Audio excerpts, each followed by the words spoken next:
Hi folks, Patrick Barrett here, your favorite driver education guru and author and creator of the ever popular Driver Ed in a Box. Back with a little coaching tip for you folks that are training beginners in the car.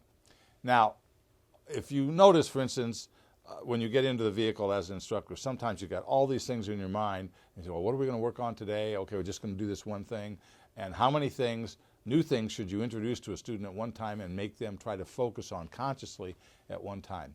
I suggest that what you do is limit that to 3 or 4 things at a time, no more. Now, it's even better if you can just do one thing and then add the next one onto it, and then add the next one to it, piece it together. Because their conscious mind, anyone's conscious mind, can only hold so many thoughts at one time effectively.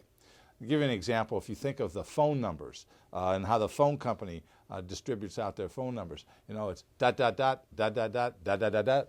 You know, it's 3 digits, then another 3, then another 4. Why? Well, they don't string all 10 of them together. Okay, you don't think of your phone number as a 10-digit number.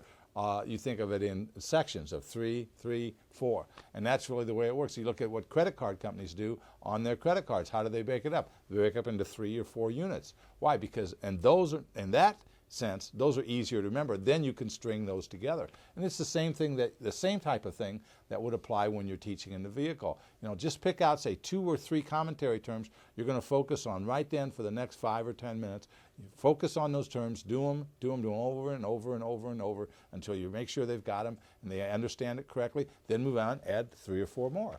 Then do that for another little while, then add 3 or 4 more. Then at the end of the lesson, you've introduced maybe as many as 8 to 10 terms, and now the student has a better way of learning them and recalling them because they were sort of grouped. And by grouping them, especially if they're related to what's going on in that particular environment, you'll find it'll be much, much easier for them to retain that. And then when you go back the next time, do the same thing for the review. Remember, do a review at the end of the lesson and review at the beginning before you start, just to keep that fresh in their mind.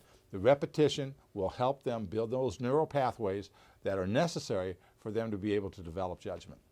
This is Patrick Barrett reminding you that if you need any resources, go to www.driveredinabox.com, get one of our resources, let us help you save someone's life. This is Patrick Barrett reminding you that when you practice, practice like your life depends on it, because it does.